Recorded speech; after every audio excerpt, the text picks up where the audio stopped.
Hola, muy buenos días para todos. Bienvenidos a nuestra primera charla del año, una charla dedicada a las recomendaciones jurídicas para inmobiliarias sobre el IPC, cómo debemos calcularlo, cómo debemos manejarlo con nuestros clientes y algunas recomendaciones sobre la administración, cómo avisarle a nuestros clientes que se debe manejar, etcétera, etcétera.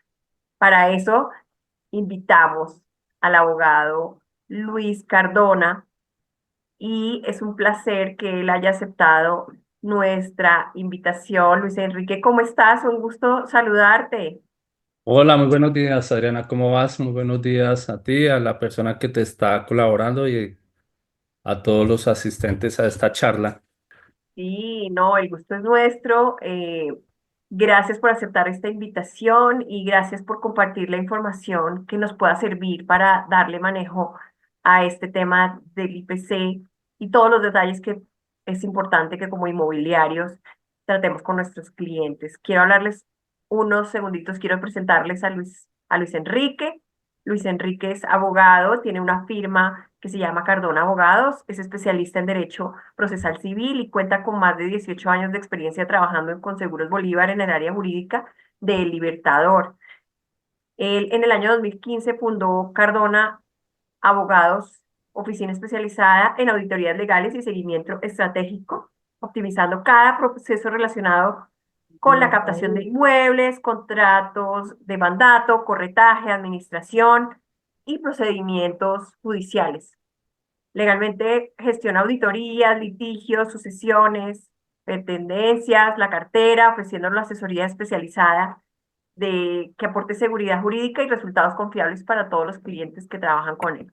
Ya varias de nuestras inmobiliarias trabajan con Luis Enrique y por eso lo conocemos y me han dado muy buenas referencias de Luis Enrique también nuestras inmobiliarias. Muchas Así que gracias. un gusto de verdad, Luis Enrique, tenerte aquí el día de hoy. Y bueno, ya no necesito más tiempo y vamos a que nos cuentes todo lo que tenemos que tener en cuenta entonces para darle manejo legal al tema del IPC. Bienvenido, Luis Enrique, y bienvenidas a todas las personas que nos acompañan hoy. Gracias por su puntualidad y adelante.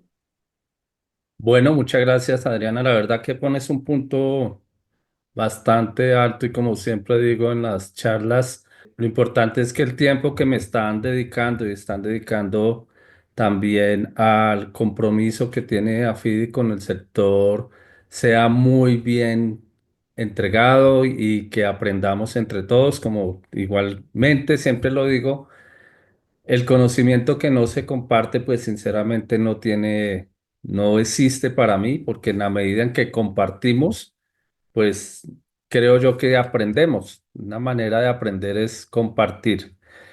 Y este tema de los incrementos en los contratos de arrendamiento va más allá de decir que el contrato tiene un incremento para vivienda del 5,20 y que para comercio, de acuerdo a lo que tengamos pactado en el contrato. Eso tiene un trasfondo que nosotros como inmobiliarios debemos tener muy en cuenta y corresponde a la aplicación no solo del valor del incremento que haya que aplicar, sino cómo lo tenemos pactado en nuestro contrato y verificar que ciertos contratos que no son vivienda ni son comercio y están en zonas urbanas, puede ser, como lo vamos a ver más adelante, puede ser que tengamos que aplicar dos decretos que están desde el año 82 y 83, 1982 y 1983. Hoy lo que vamos a ver es la relación contractual de nuestro contrato de arrendamiento. Es una relación que siempre nosotros como inmobiliarios debemos tener a dos partes o personas, no lo hablemos de partes, dos personas que son el propietario y el arrendatario. Y nosotros somos esa unión, esa fuente, ese canal que hace que esa relación jurídica sea próspera. siempre lo que mejor le puede suceder a nuestra inmobiliaria es que en el futuro, ya sea el mismo propietario nos refiera a más clientes, pero la mejor ganancia de una inmobiliaria es que sea el arrendatario, que al ver nuestro trabajo, nuestro compromiso, nuestra continua capacitación en el área, nos lleve sus inmuebles a nuestra inmobiliaria, es decir, que también administremos los inmuebles de la inmobiliaria. Y debemos dejar en cierta manera, de que el contrato de arrendamiento sea como un ring entre propietario y arrendatario, y sobre todo en lo que se refiere a la ejecución de este contrato.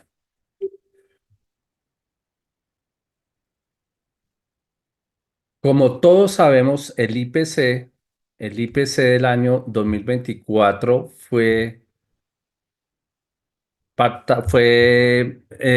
determinado por el DANE en el 5,20%.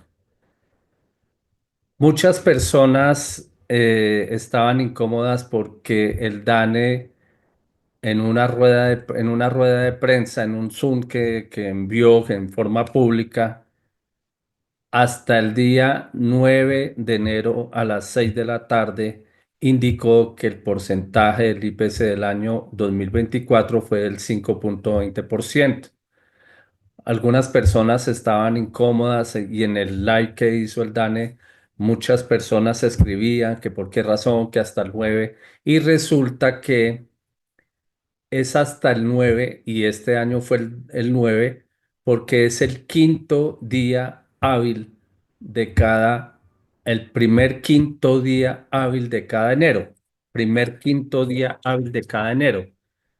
Y como enero empezó el miércoles, tenemos uno, 2, 3, el 6 lunes fue festivo, 7, 8 y 9. Viene a ser el día 9, porque pues el primero es festivo, entonces empieza a correr desde el 2 de enero. Por esa razón fue hasta el 9 de enero de este año. El 5,20% de este IPC debemos tenerlo en cuenta en dos grandes elementos del contrato de arrendamiento. En el contrato de arrendamiento cuya destinación sea vivienda urbana, debemos tener en cuenta tres fechas o espacios de fechas para determinar cuál es el incremento que vamos a pactar. Si el contrato está entre el 18 de junio del año 85 al 28 de diciembre del año 95, con base en la ley 56 del año 85, es el 90% del IPC.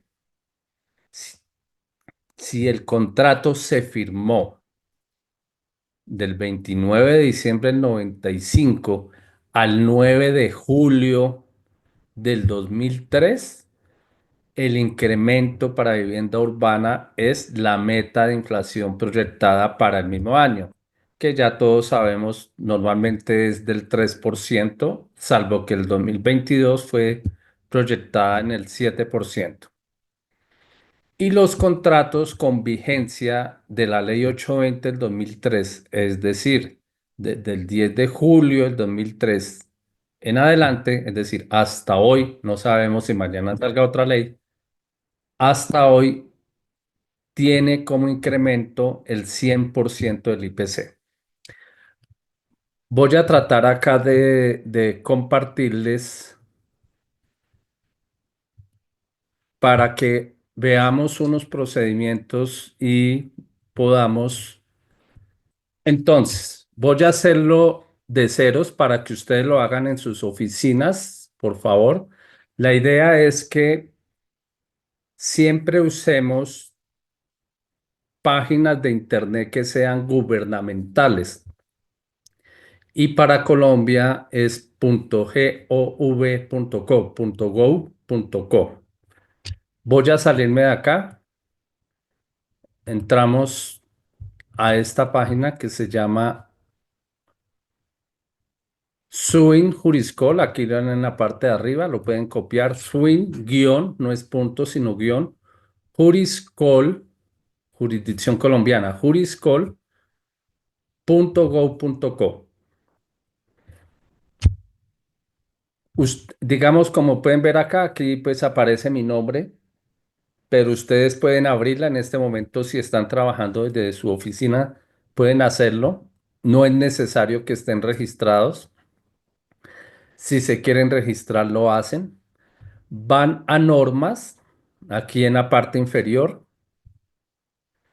se les abre esta ventana y buscan lo que quieren buscar. Aquí vamos a buscar en este momento, en este instante, vamos a buscar tres, dos leyes y un decreto, que es la Ley 56 de 1985. Aquí salió. Estamos dejando en el chat los links, Luis Enrique, para que la gente pueda hacerle clic y ya puede ir a la página y guardarla. Listo. En la Ley 56 del año 1985, en el artículo 10º de esta ley, aquí lo encontramos, estaba apartado que el canon de arrendamiento tenía un incremento que no sea superior al 90%. Quiero que miremos, igual que lo vamos a ver en la Ley 820 del 2003, que no solamente no podemos escribir en el contrato de arriendo de vivienda urbana y mucho menos en el de comercio, que el canon de arrendamiento incrementa lo que diga la ley o que el canon de arrendamiento incrementa igual al IPC, porque como lo vamos a ver, no es una manera técnica de pactar el canon.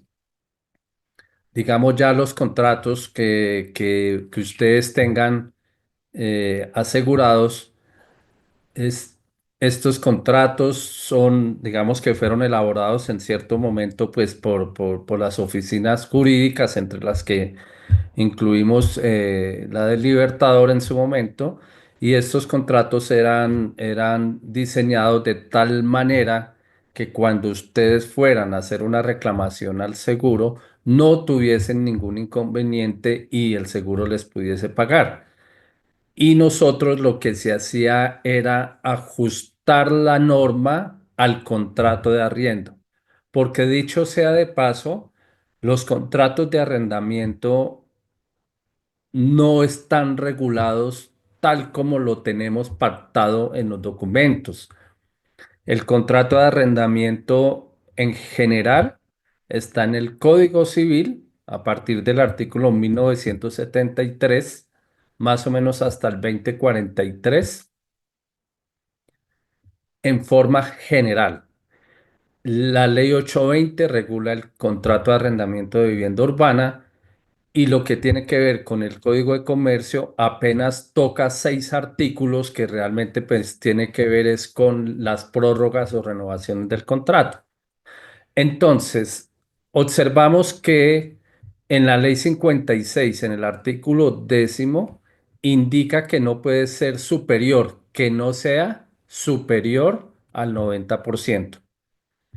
Estos contratos, como está escrito, van del 18 de junio del año 95, del año 85 al 28 de diciembre del año 95, 90% del IPC. Volvemos aquí a normas, vamos ahora a buscar decreto, que es el decreto 242 de 1995. Este decreto, el decreto 242 del año 95, lo que regula es en el artículo 7º del decreto 242 del año 95, es que a partir del 29 de noviembre del año 95, el incremento sería igual al IPC. Algo que se me olvidó comentarles, cuando ustedes abran una norma, una ley, un decreto, ustedes deben revisar si la norma está vigente o está derogada.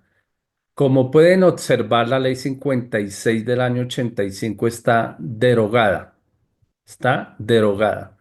A ver si me abre la ley 242, el decreto 242 del año 1995.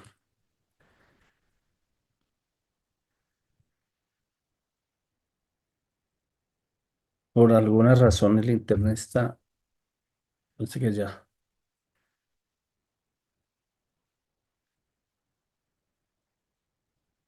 Y en la ley 820 del 2003,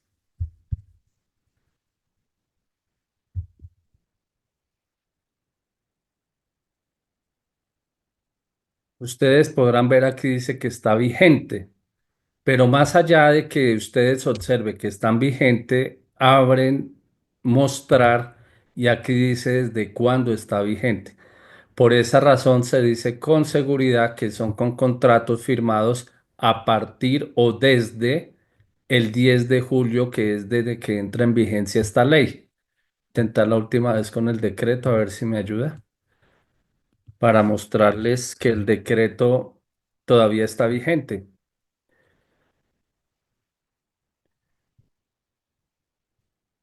No abre el decreto. Bueno, no importa. Entonces, El decreto, si quieres, se lo muestro porque acá lo tengo abierto. ¿Quieres listo. que comparta? Entonces, sí, por Que favor. Entonces, allá ¿dejo de lo, allá lo- compartir o tú lo haces Sí, allá? ya te lo muestro. Acá está. Este, Exacto. y acá Entonces, por favor, vas a la... mostrar. muy bien. Qué bien. Sí, mostrar. Sí. Aquí, aquí abajo, aquí donde dice estado de vigencia. Ahí. Si ves, dice fecha de entrada en vigencia de la norma, 29 de diciembre del año 95. Y se observan al lado de ocultar, el decreto todavía está vigente. Es decir, que para estos contratos del 29 de diciembre del año 95 al 9 de julio del año 2003 se aplicaría para contratos de arrendamiento de vivienda urbana la meta de inflación. Y la meta de inflación,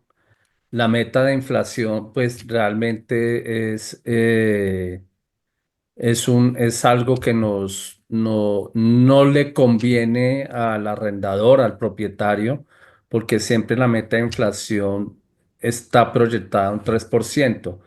Pero esta conveniencia no tiene nada que ver con que le convenga al propietario y ponga en desventaja al arrendatario, no, porque es que de todas maneras el propietario, nuestros clientes, así como nuestros arrendatarios, el propietario tiene que pagar un impuesto y muchos de los inmuebles, y hoy en día con toda la cantidad de obras que se están haciendo, tienen que pagar algo que conocemos como el efecto plusvalía y la valorización. Todas estas cargas impositivas hacen que a veces para el propietario no sea un muy buen negocio el arrendamiento de los inmuebles para vivienda urbana. Es la razón de ser para que se haya pasado la meta de inflación en la ley 820 al 100% del IPC. Entonces voy a volver a compartir.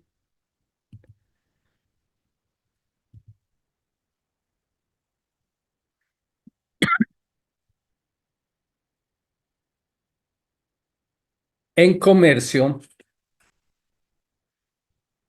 y aquí trataré de ser lo más didáctico posible, en comercio no hay, no hay ninguna ley, ninguna jurisprudencia, ningún concepto, ni siquiera hay costumbre mercantil que determine cuál es el valor del canon de arriendo que se puede aplicar para un inmueble con destinación comercial y mucho menos hay norma o jurisprudencia o conceptos de las entidades que vigilan que indique cuál es el incremento que se pacta en los contratos de arriendo. Entonces, resulta muy importante y necesario que revisemos nuestros contratos de arriendo y verifiquemos cómo está pactado primero el canon de arriendo, el valor del canon mensual y segundo, cómo está pactado el incremento. Para pactar el valor del canon, y siempre vamos a tener en cuenta tres elementos muy importantes en cualquier relación contractual que yo tenga, cualquiera, la que sea, comprando un carro, comprando una casa, pagando el estudio de los chicos, las universidades, incluso yendo a comprar el mercado. Siempre nuestras relaciones deben tener tres elementos: que sea claro, que sea expreso y que sea exigible. Siempre que ustedes redacten un contrato, vayan mirando, tiene que tener que sea claro, que sea expreso y que sea exigible. Entonces, ¿cómo pactamos el canon de arrendamiento? Porque si el canon de arrendamiento está mal pactado, pues el incremento no va a poderse aplicar porque el incremento es un anexo o es un derivado o depende del valor del canon.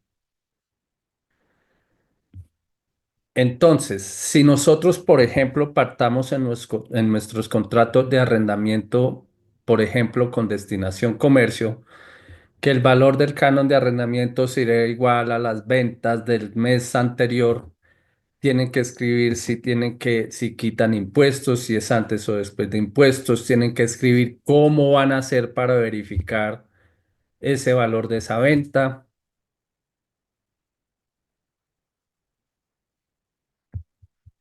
Y por eso podemos escribir algo así como el arrendatario se obliga. Ahí ya está el primer elemento.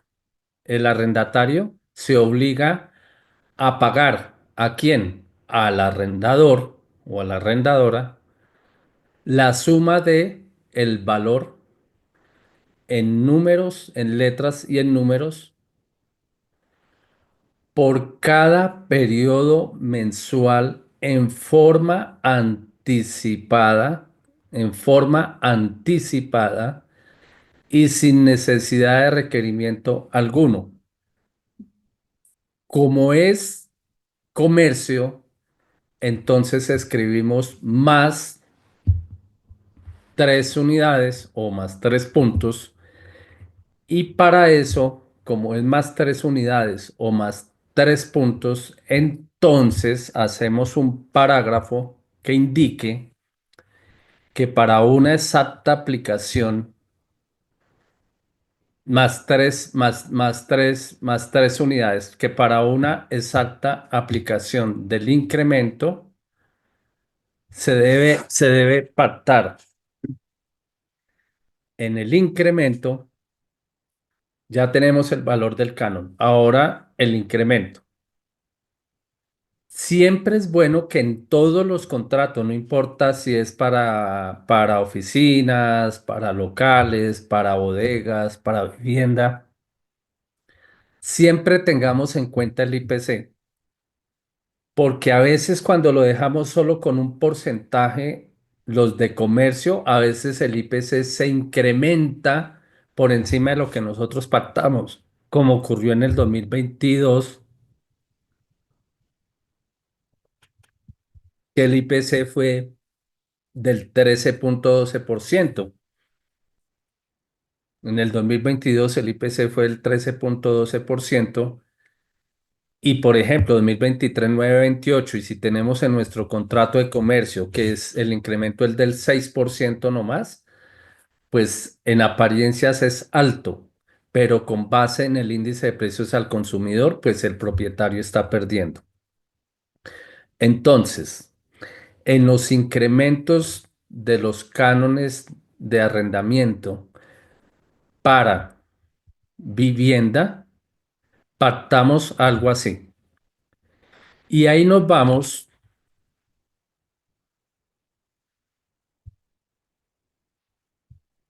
Ah,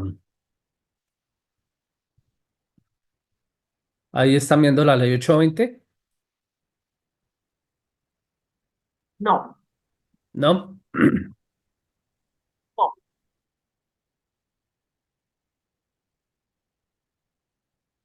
Ahí nos vamos al 1730. artículo 20, por favor, si lo pueden tener ahí a la mano. Al artículo 20 de la ley 820 del 2003, que para este efecto voy a leerlo.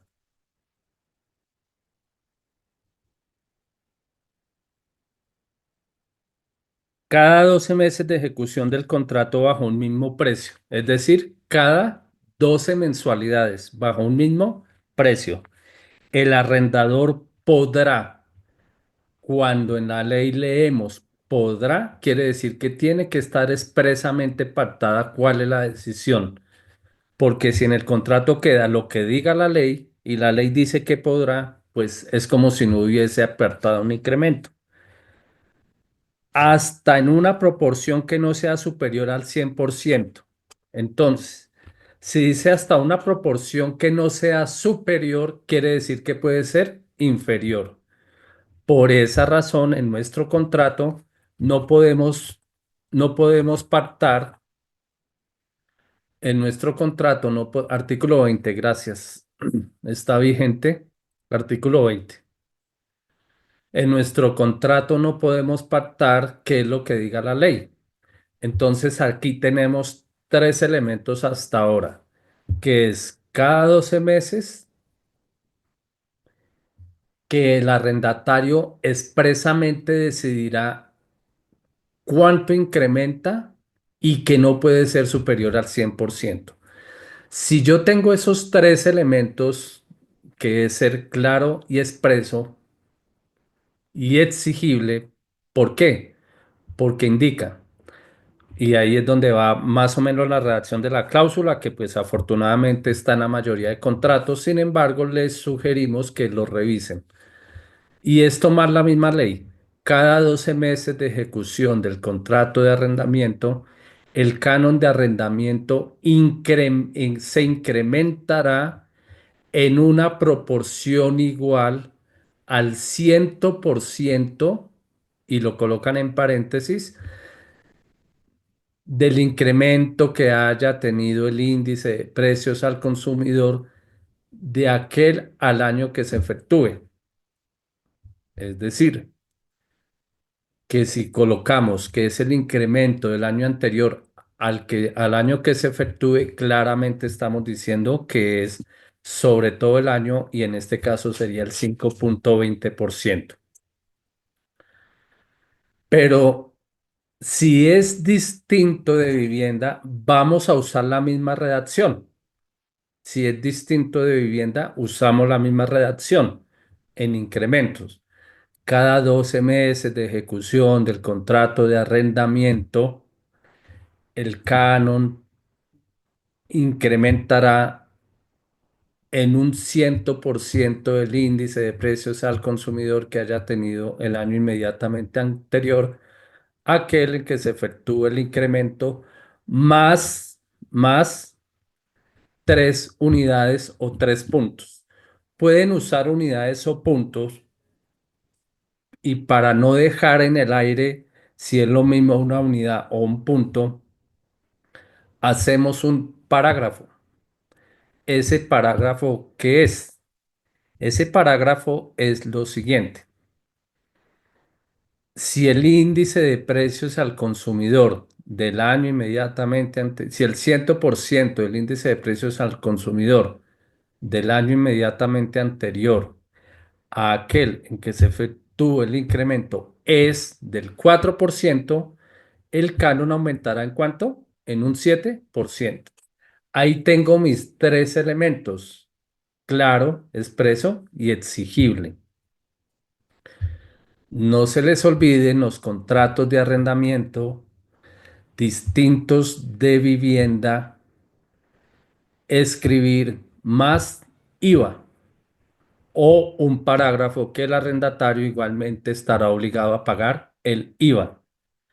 Voy a tratar de compartirles algo acá a ver si lo encuentro.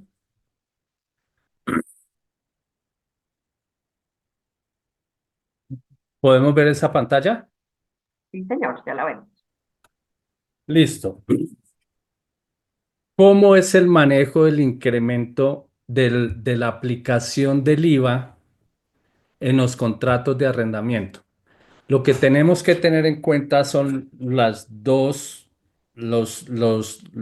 partes, propietario y arrendatario del inmueble. Miramos cada una de estas dos partes, cuál es su relación con respecto a la DIAN, es decir, si es responsable o no es responsable del IVA. Entonces, si el propietario y el arrendatario son responsables del IVA, la inmobiliaria debe facturar el IVA al arrendatario en nombre del propietario. Y aquí tenemos para un valor de 2 millones de canon de arrendamiento, el IVA sería de 380.000 pesos. La inmobiliaria transfiere el IVA al propietario. Si el propietario y el arrendatario son personas naturales no responsables de IVA, no se genera IVA ya que ni el propietario ni el arrendatario son responsables del impuesto. La inmobiliaria solo cobra el canon. El propietario sí es responsable y el arrendatario no. La inmobiliaria factura el IVA al arrendatario en nombre del propietario. El cálculo sería 2.380.000 de IVA para pagar por el arrendatario 2.380. La inmobiliaria transfiere el IVA al propietario. El propietario no es responsable del IVA y el arrendatario sí. Entonces, la inmobiliaria factura el canon, base el arrendamiento sin IVA y el arrendatario debe aplicar la retención del IVA al 50% sobre el valor del impuesto. Total a pagar, canon base 2 millones, IVA 19, retención del 50, 190.000. Total pagado al propietario a través de la inmobiliaria 2.190.000. Obviamente menos el costo de la administración del 8, el 8.5 el que cobren ustedes. Y aquí está la fuente. En este último, los propietarios son responsables de IVA, cuando los propietarios, por ejemplo, en este caso, que el propietario es responsable de IVA, o en este caso, en estos dos casos, independientemente de la posición del arrendatario, si es responsable o no responsable del IVA, para efectos de la información exógena y la información que nosotros enviamos a la DIAN, debemos revisar el certificado de tradición y libertad del inmueble. Y si en ese certificado, por ejemplo, hay tres propietarios, uno de los propietarios tiene el 50% de ese inmueble y los otros dos, cada uno el 25%, y el propietario que tiene el 50% es responsable de IVA, entonces se factura a través del 50% de lo que le corresponda a este propietario. Por eso tenemos que revisar bien cuál es la calidad del propietario en el certificado de tradición y libertad. Entonces, tanto el incremento en vivienda urbana como el incremento en comercio tiene que estar bien redactado, muy bien redactado. Si, por ejemplo, tenemos contratos en los que por alguna razón hubo un error en la redacción, es normal que ocurran errores, sobre todo cuando tenemos clientes muy acelerados o a veces cuando tenemos que cumplir las metas, no miramos bien los procedimientos. Cuando tenemos este tipo de inconvenientes es extremadamente pero muy importante desde el momento en que nos demos cuenta ir saneando ese problema, que del todo no significa que va a quedar ya saneado, perdónenme la redundancia, pero sí ir arreglándolo en el sentido que en un eventual proceso el juez va a ir es a lo que se pactó en el contrato. Esa es la esencia de cualquier juicio, lo que se pactó en el contrato. Y si en el contrato quedó mal pactado por alguna circunstancia y no lo adecuamos durante la ejecución del contrato y llegamos a un proceso, seguramente vamos a tener resultados negativos.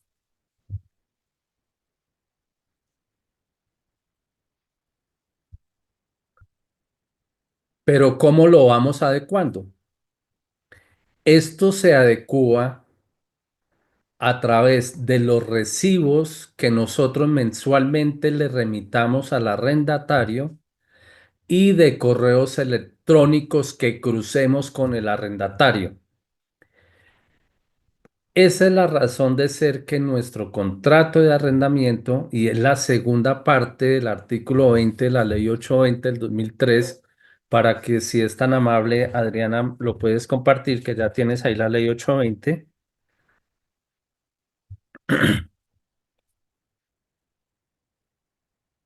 Indica mientras se coloca, el arrendador que opte por incrementar el canon de arrendamiento deberá informarle al arrendatario el monto del incremento y la fecha que se hará efectivo a través del servicio postal autorizado o mediante el mecanismo de notificación personal expresamente establecido en el contrato. Artículo 20, en el segundo inciso. Entonces, sí van tres elementos. Primero, que la cláusula tiene que quedar pactada, que es cada 12 meses de ejecución, y que el incremento será igual al 100% del índice de precios al consumidor. Y el tercer elemento o cuarto elemento es que hay que notificar este incremento al arrendatario. Normalmente escriben un parágrafo en los contratos de arrendamiento que indica que el arrendatario y los deudores solidarios quedan automáticamente notificados del incremento que tenga el canon de arrendamiento. Y aquí revisen porque hay una mala redacción en esa parte. En muchos contratos debe quedar al final. Durante la ejecución del contrato y hasta la restitución en forma legal del inmueble al arrendador. Porque algunos contratos en las auditorías que hemos realizado, como son contratos tipo, los copian, está escrito que el arrendatario y el deudor solidario quedan notificados automáticamente, pero escriben durante la vigencia. Y pues no hicieron nada porque en la vigencia el contrato no incrementa. Entonces, son las normas que no tienen ninguna aplicación. Por eso tiene que decir durante la ejecución del contrato y hasta cuándo y hasta la restitución. Porque el inmueble, el contrato no termina con la desocupación. El contrato termina con la restitución del inmueble en legal forma al arrendador. Pero las inmobiliarias que tienen su objeto social o su domicilio principal en la ciudad de Bogotá, se han presentado, se han visto compiladas a cambiar la redacción de esta cláusula cuando sus contratos son revisados por la Secretaría Distrital del Hábitat de la Alcaldía de Bogotá, en el entendido que para jurídico de la Secretaría Distrital del Hábitat de la Alcaldía de Bogotá no se pueden pactar situaciones a futuro porque no se han causado. Es decir, para la alcaldía tiene que adecuarse la cláusula en el sentido que no se puede pactar que el arrendatario y los deudores quedan notificados de los incrementos futuros en posición de la alcaldía, la que es respetable y seguramente algunos de ellos habrán escuchado mis conversatorios, no he estado de acuerdo porque es una situación en contra de la voluntad constitucional que tienen las partes de regular sus obligaciones. Pero como nosotros lo que necesitamos es que nuestros contratos evolucionen y no entrar en un conflicto, lo que hemos sugerido y lo que ha sugerido mi oficina es que en el contrato de arrendamiento, en lo que tiene que ver en vivienda urbana, se parte algo así como que el arrendatario, el incremento del canon de arrendamiento, se notificará, el incremento del canon de arrendamiento se notificará a cualquiera de las direcciones que se escriben debajo de las firmas, a cualquiera de las direcciones que se escriben debajo de las firmas. Punto. ¿Esto a qué nos lleva? A que usemos, a que usemos una cláusula que hemos venido indicándoles que la tengan en cuenta. Aquí ven un PDF, no. No, aún no. Listo, entonces otra vez.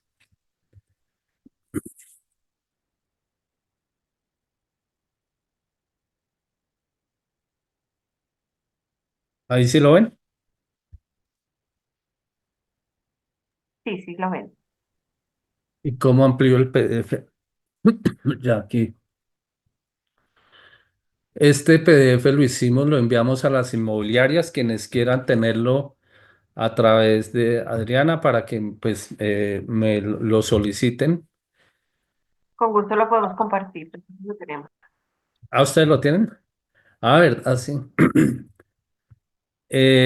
Aquí tienen ustedes la tabla completa, las normas, cómo se aplican, evite escribir y aquí dijimos que estudie la posibilidad de incluir la siguiente cláusula en su contrato de mandato, arrendamiento e incluso en cualquier relación contractual escrita para todos los efectos relacionados con la ejecución, cumplimiento y o terminación del presente contrato. Las partes acuerdan que cualquier notificación deberá ser notificada en las direcciones indicadas bajo sus respectivas firmas. Cualquier cambio en las direcciones deberá ser comunicado por escrito a la otra parte. En caso contrario, las notificaciones enviadas a la dirección previamente registradas serán plenamente válidas y el cambio será considerado inoponible. ¿Qué quiere decir esto? Que si yo en mi contrato de arrendamiento he pactado, si yo en mi contrato de arrendamiento he pactado que los cánones de arrendamiento quedan notificados automáticamente, es posible, salvo que haya un cambio en el concepto jurídico de la Secretaría Distrital del Hábitat, es posible que la alcaldía de Bogotá le pida que debe cambiarse teniendo en cuenta que no hay situaciones futuras y que no puede obligarse al arrendatario a eso. Lo que ya le digo es una interpretación respetable. Por esa razón, en nuestro contrato escribir, como ya vimos el artículo 20 de la ley 820 que Adriana nos hizo el favor de compartir, indica que el arrendador que opte por incrementar deberá informarlo en el monto del incremento y la fecha a través del servicio postal. Y claramente está escrito o mediante el mecanismo de notificación personal expresamente establecido en el contrato. Desde esta óptica, si nosotros pactamos en nuestra cláusula de incremento que vamos a notificarlo a cualquiera de las direcciones que estén en debajo de las firmas, y más adelante hacemos la cláusula de notificaciones, pues en nuestro concepto claramente podemos notificar ese incremento a la dirección del correo electrónico. Como decimos que la base del canon, la base del incremento es lo que yo haya apartado en el contrato como valor del canon, porque si yo parto mal el valor del canon, pues el incremento obviamente no puede pactarse bien. Y como en comercio no hay ninguna norma que a mí me diga cuál es el valor del canon que yo debo pactar, entonces, entonces es necesario que veamos antes de arrendar nuestro inmueble en dónde está ubicado, como aquí hay de ciudades, aquí por ejemplo en Bogotá, localidad UPZ, se ubican los inmuebles, en Cali o en Medellín es por comunas, en otras ciudades por barrios, debemos ubicar y aquí, ¿esto para qué es? Para ubicar el estrato de donde está localizado el inmueble. ¿Qué destinación le voy a dar o le van a dar al inmueble? Porque no es lo mismo arrendar para una entidad financiera, si ustedes ven en el trasfondo, y esta diapositiva se hizo con ese sentido. Si vemos en la parte de abajo puede ser para un banco y en el segundo y tercer piso puede ser para consultorios u oficinas. Y no es lo mismo el canon de arrendamiento que pague un banco al que vaya a pagar así sea todo este piso, el segundo piso de este mismo inmueble. Entonces depende cuál es la destinación que se le va a dar al inmueble. Lo mismo tenemos que hacer un estudio del precio del mercado. Hoy en día ya encontramos plataformas que nos colaboran con el análisis del estudio del mercado, y algo que también sugerimos se tenga en cuenta es quién es el arrendatario, pero se preguntan, ¿por qué yo tengo que verificar o tener como un elemento en el valor del canon que se va a apartar a quién es el arrendatario? Resulta que, y esto es de otro conversatorio, que espero me vaya bien para que Adriana me vuelva a invitar. Resulta que el arrendatario, si el arrendatario, por ejemplo, es una multinacional, las multinacionales nunca hacen contratos a un año, jamás. Las multinacionales o las empresas de cadena hacen contratos mínimo a 5 o 10 años. Y esto implica un análisis que ellos lo hacen, porque ellos lo hacen el valor del canon, cuánto va a ser la inversión y un análisis de proporción de incremento a 10 años, y con base en eso es que hay una negociación de ese valor del canon. Pero nosotros como inmobiliarios también tenemos que hacerlo porque detrás de nosotros está un propietario. Y nuestra función y nuestra obligación como administradores profesionales de inmuebles es averiguar cuál es el mejor valor del canon, de tal manera que ambas partes, que sea un negocio para el arrendatario, que no nos vaya a entregar el inmueble dentro de 6 meses o dentro de un año, y que también sea rentable para nuestro propietario. ¿Por qué? Porque en la ley 820 del 2003, si me haces el favor, Adriana, vamos a mirar el artículo 18.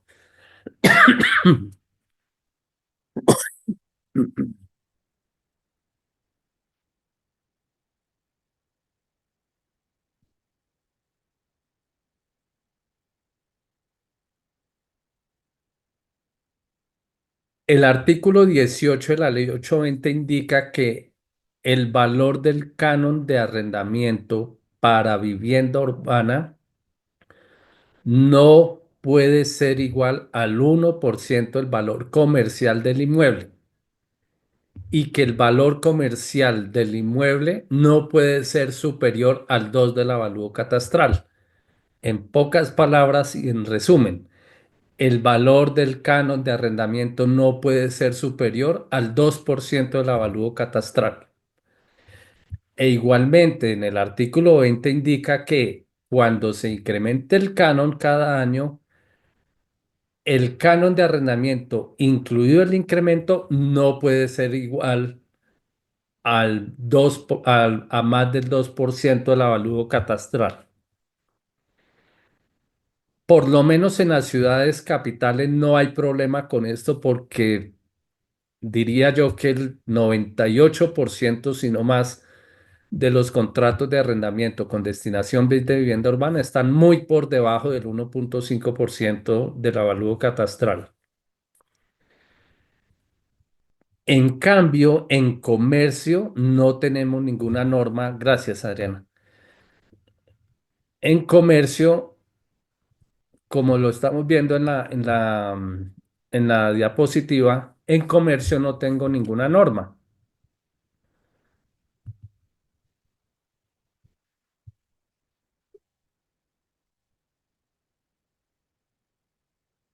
Hay una situación que deseo que conozcan, no se vayan a estresar, no se vayan a preocupar, pero es nuestra obligación como abogados y con que nos gusta estudiar la ley, no nos la sabemos, nos gusta estudiarla.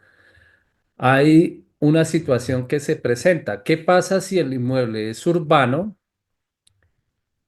no es vivienda, pero tampoco es comercio? ¿Cuáles son esos inmuebles? Las oficinas de profesionales, los garajes, los parqueaderos, todos estos inmuebles donde no hay una explotación comercial. Pues estos inmuebles voy a intentar volver a entrar a Zuno, si no me toca otra vez pedir el favor a Adriana, que lo, que lo hagamos, It's 9 o'clock. que son los decretos 3117 del año 1982. No, no se pudo. Entonces, es el decreto 3117 del año. Yo le remitiría a Adriana, es un decreto pequeño para que lo comparta. Es el decreto 3817 de 3817 de 1882. Aquí lo encontré. Bueno, de una vez busco el otro. Y el decreto 2221 del año 83. Aquí también lo encontré. Esta vez sí me fue mejor. Entonces, mira, ya lo sabes buscar. Qué bien. Entonces busca el del año 82. Y mira, espera, antes de... bueno, listo, está bien. Por favor, das clic donde diga estado de vigencia. Mostrar. Este decreto está vigente. Al lado donde está ocultar, dice vigente. Quiere decir que este decreto está vigente. Y este decreto indicaba que, por favor, si lo va subiendo despacio, más, ahí, más, hasta la E. Se decretaba para inmuebles que se destinen para oficinas, consultorios, locales de trabajo de profesiones y similares y parqueaderos y cuyo avalúo catastral sea inferior a 3 millones. Puede ser que para el año 82, que es si quieres subes, por favor, y mira donde dice vigencia. Ahí está desde cuándo está vigente. Está vigente desde el 1 de enero del año 83. Entró en vigencia. Decir que para esa época los inmuebles o parte del inmueble cuyo avalúo catastral fuera de 3 millones de pesos y se destinara para un consultorio, un parqueadero, pues aplicaba este decreto y no lo que regularan las partes. Ahora, por favor, miremos el otro decreto, el 2221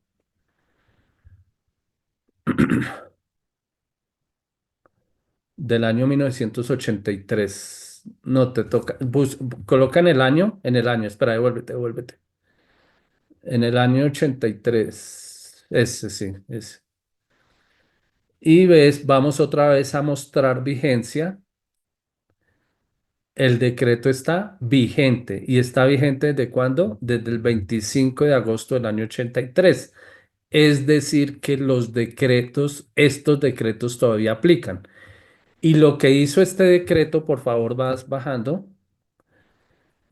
Y lo que hizo este decreto fue incrementar hasta ahí, hasta catastrales a 5 millones. Es decir, aquí es inferior, el análisis es inferior. Los contratos de arrendamiento cuyo canon, cuyo avalúo catastral, los inmuebles cuyo avalúo catastral fuera hasta 5 millones, no se podrían firmar como comercial, sino con este decreto, porque era para un uso distinto al comercial.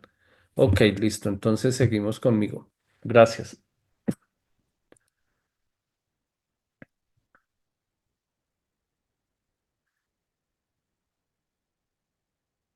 Entonces, aquí tenemos, en estricto derecho debemos revisar los decretos 38. Aquí se me fue el número 9, y el 2221 del año 83.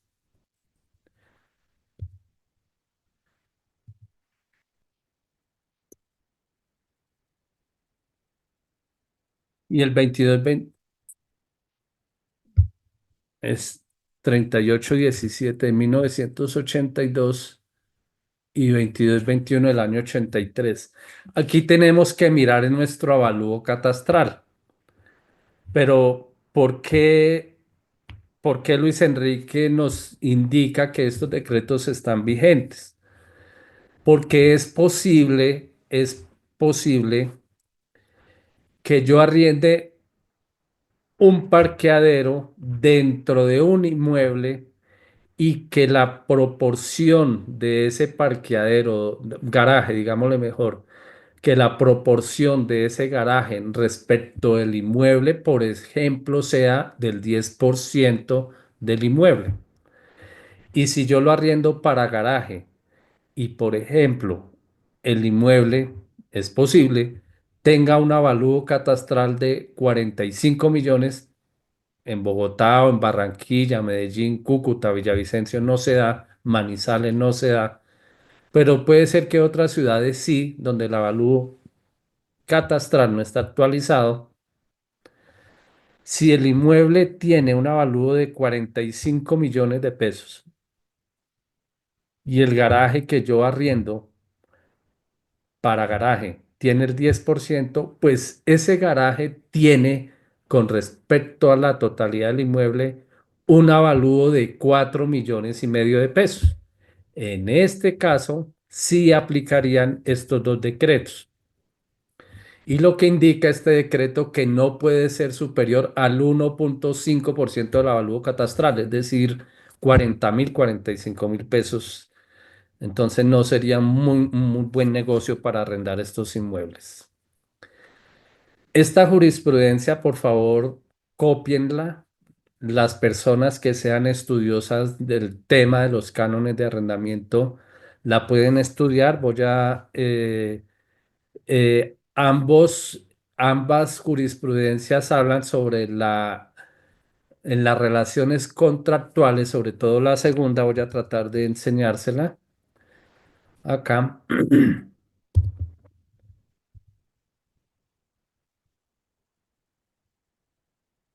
Les hago la aclaración, como esto se trata de una jurisprudencia, no, digamos que yo la puedo compartir, no hay algún inconveniente en compartirla.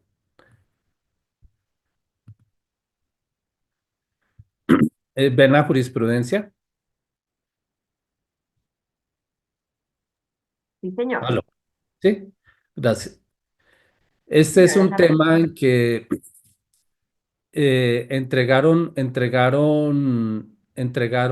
había un inmueble que estaba en un proceso en un proceso de restitución de inmueble, lo tenía un arrendatario, unas personas se interesaron por ese inmueble para colocar una vitrina de vehículos, incluso en proceso, hablaron con las partes, llegaron a unos acuerdos, pero nunca firmaron contrato. Y lo que se hizo fue que durante esas tratativas, el arrendador le envió el contrato por correo electrónico y al enviarle el contrato por correo electrónico, los correos electrónicos aportados no prueban absolutamente nada sobre la existencia del contrato de arrendamiento y mucho menos más adelante lo dice en el tema del incremento. ¿A dónde voy? Si ustedes se dieron cuenta, les manifesté que si yo tengo mi contrato, mi contrato, el incremento mal pactado, la información que yo le remita no solo debe tener en el cuerpo del contrato, le remito recibo del canon de arrendamiento. No, el cuerpo del contrato, no, el cuerpo del correo básicamente es la redacción del recibo. Arrendador, arrendatario, conforme a lo apartado en el contrato, el IPC más 3 unidades, el valor del canon es tal, masiva de tal. Siempre, por favor. Y aprovecho que entró a mi mente la palabra que conforme a lo pactado en el contrato se le envía el recibo, sugerirles que independientemente que la persona pague por botón PCE, pague por envío que ustedes le remitan y él lo escanee, que entre a la página o que vaya a la oficina y pague en efectivo, siempre deben expedir un recibo de caja porque es una obligación legal. Es una obligación legal. Si vamos a mirar aquí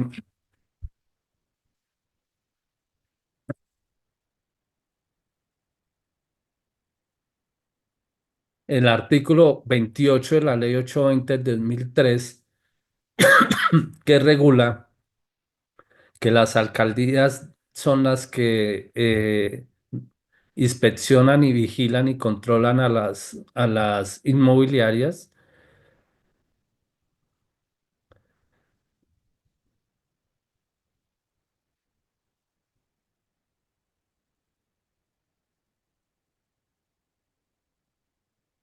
indica que es necesario entregarle al arrendatario expedirle un recibo de la correspondiente pago del canon y que no hacerlo puede ser una causal de investigación en caso de que el arrendatario se queje ante la alcaldía.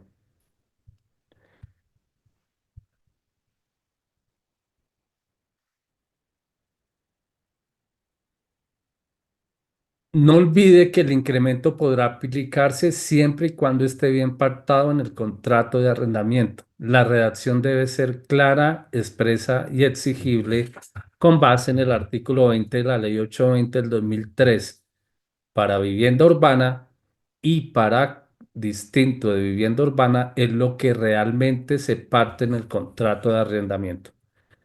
Esto era lo que traíamos para ustedes el día de hoy.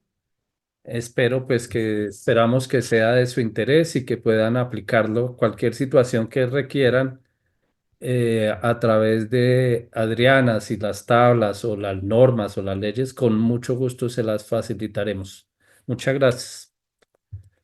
A ti, Luis Enrique, gracias a todos los que nos acompañaron. Vamos a compartir este video, como les dije, en nuestro canal de YouTube esta tarde y todo lo que necesiten de lo que vimos, nos lo pueden solicitar a comunicaciones@afibi.com.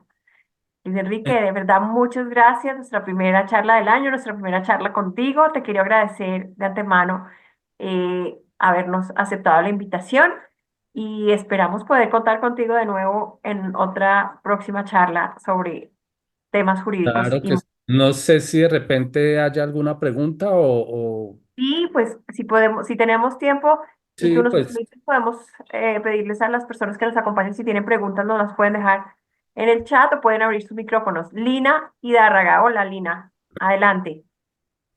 Hola, buenos días. Hola, hola, bueno, buenos días.